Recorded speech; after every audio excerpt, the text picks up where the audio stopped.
Qué tal amigos? ¿Qué tal? ¿Cómo están? Quiero saludarles y quiero compartir un poco de la lectura de hoy del tiempo con Dios. La lectura de hoy se encuentra en el primer libro de Samuel, capítulo 30, versículos 1 al 15. Y bueno, el título se llama o dice así, un líder de oración.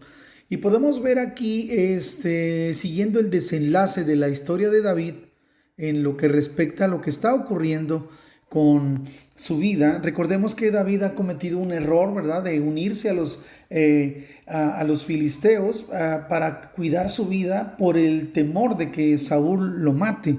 Y bueno, ya hemos comentado cómo él no consultó a Dios acerca de esta decisión. Y bueno, en la lectura de ayer pudimos ver que Aquis, el rey de Filistea, pues le pide que se regrese porque resulta que los filisteos van a atacar a Israel. Entonces, ¿cómo va a ser que David vaya en ese ejército? Entonces le dice que regrese al lugar que le asignó. Y bueno, el lugar que le había asignado era Siclac. Entonces le dice que se regrese. Entonces la lectura de hoy comienza en el versículo 1 y dice: al tercer día, David y sus hombres llegaron a Siclac y descubrieron que los amalecitas habían atacado el desierto del sur. A Siclac le habían prendido fuego y, aunque no mataron a nadie, se habían llevado como esclavos a mujeres, ancianos y niños. Entre las mujeres, bueno, pues se hallaba la familia de David.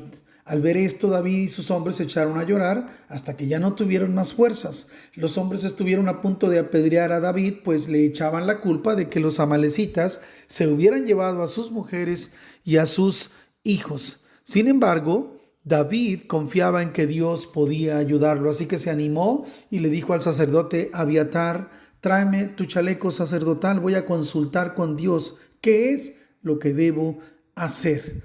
Cuando Abiatar le llevó a David el chaleco sacerdotal, David consultó a Dios, le pregunta: ¿debo perseguir a esos bandidos? ¿Los voy a alcanzar? Y el Señor le contesta: persíguelos, porque vas a alcanzarlos y también vas a recuperar lo que te robaron. Y entonces aquí vemos a un David que está aprendiendo la lección. Ha estado viviendo en cierta forma en una mentira porque ha estado engañando al rey Aquis desde que tomó esta decisión sin consultar a Dios, pero ahora está en aprietos, se encuentra Siclac devastada, los amalecitas habían venido y habían llevado toda su familia, y entonces David dice: pues consultaré a Dios. Él sintió que el Señor estaba con él y bueno, lo consultó a través del sacerdote Abiatar, le pidió el chaleco sacerdotal y consultaron al Señor, y el Señor le respondió que atacara, que fuera, porque los iba a vencer y además iba a rescatar todo lo que les habían robado. Entonces, bueno, pues el comentario que hay aquí en la ayuda a la meditación es muy acertado. En el primer párrafo podemos ver que dice: lo mejor que podemos hacer en la crisis es clamar a Dios. Y eso es cierto. Cuando nosotros estamos en aprietos, lo primero, lo mejor que debiéramos hacer es clamar a Dios. Desgraciadamente, cuando de repente estamos en aprietos, parece ser que no siempre clamamos primero a Dios, sino que buscamos otras soluciones, buscamos o tocamos otras puertas. Primero recurrimos tal vez a nuestro dinero, si es que lo tenemos por ahí. Si no, pues recurrimos a las influencias, recurrimos a otras cosas, y parece ser que Dios lo vamos postergando, como si tuviéramos una actitud de no molestar a Dios. Pero lo primero en tiempos de crisis que podemos hacer es clamar a Dios, ¿sí? Eso es muy importante. Vemos aquí cómo David se apoya en el sacerdote Abiatar, que lo llevaba, por cierto, con él. Y aquí vemos un claro contraste entre lo que David hace y lo que Saúl hace. El rey Saúl mandó matar a aquellos sacerdotes de una manera terrible. Por cierto, Abiatar salió huyendo, mientras que David se hace acompañar por Abiatar, que es algo diferente. Por el otro lado también vemos a Saúl consultando a Dios y el Señor no le contesta. Y vemos ahora aquí a David consultando al Señor y el Señor le responde. Recibir respuesta y la ayuda de Dios es un privilegio que disfrutan sus hijos. Tómalo muy en cuenta. cuando tú y yo permanecemos conectados con el Señor, cuando tú y yo permanecemos verdaderamente en relación con Dios, ¿qué sucede? Podemos acudir a Él, podemos tocar las puertas de su oficina, podemos llamar al Señor y el Señor estará dispuesto a escucharnos. ¿Por qué? Porque el único motivo por el cual el Señor no escuchará nuestra plegaria es por el pecado de nuestro corazón. Entonces es importante que podamos entender esto, ¿no? David,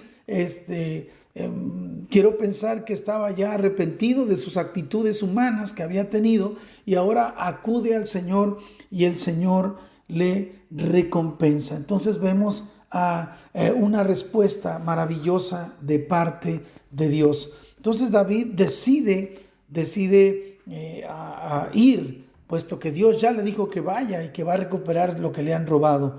Más tarde en la narración se observa cómo mismo Dios provee que aparezca un joven que era un esclavo de una amalecita que participó precisamente en el saqueo, era un egipcio que estaba ya moribundo, le dan de comer, despierta y le dice todo a David. Entonces Dios prepara todas las cosas, ¿no? Entonces, este hombre le dice todo y aquí vemos una conclusión del tiempo con Dios que dice: el creyente que trata con generosidad a los más débiles recibe la gracia y la bendición de Dios. Vemos que David, a pesar de que es un hombre de guerra y valiente, cuando esos 200 hombres que van con él, eran 600, pero hay 200 que ya no pueden atravesar el arroyo, ya están agotados y deciden quedarse ahí, David no repara por eso, se va con los 400 hombres. Aquí vemos también a un David que no es, es considerado con su ejército, pero al mismo tiempo confía que la victoria se la va a dar el Señor. No importa si se queda con 400 o con menos, él sabe que el Señor cumplirá sus promesas. Estimados amigos, no dejemos de confiar en el Señor. Confiemos totalmente en sus promesas, confiemos en Él, sus palabras, todo lo que Él ha dicho acerca de la salvación, acerca de nuestras vidas, acerca de todo lo que Él es, nuestra protección. Él es nuestro escudo, Él es nuestro Señor, Él nos bendice, Él nos ama. Todo eso no lo debemos olvidar, debemos permanecer confiados en Él. Él hará las cosas tal como lo dice el Salmo 45, ¿se acuerdan del Salmo 35, para ser exactos? Es como, dice ahí la palabra de Dios, es: pon tu confianza en el Señor, ¿sí? Eso es muy, muy importante, que nosotros confiemos en el Señor, ¿sí? Entonces es muy importante que tú confíes, puedas tú depositar toda tu confianza, y aunque tú veas que las cosas no andan bien, tú puedas creer que el Señor estará contigo en todo momento. Así es que el Señor no te va a dejar y el Señor estará con nosotros. Confía en el Señor y Él hará. Haz de Él tu deleite y Él te sostendrá. Así lo dice el Salmo 35. Entonces es muy importante, familia, que sigamos confiando. Cuando Dios ha transformado una pequeña buena obra de mi parte en una gran ayuda para mí, ¿en qué momento Dios ha transformado esa pequeña obra, ¿sí?, en una gran ayuda para mí? Hay momentos en que el Señor obra milagrosamente sobre nosotros. Nosotros debemos estar atentos a las cosas que Dios hace para poder entender que Dios no nos ha dejado. Que Dios te bendiga, que tengas un gran día.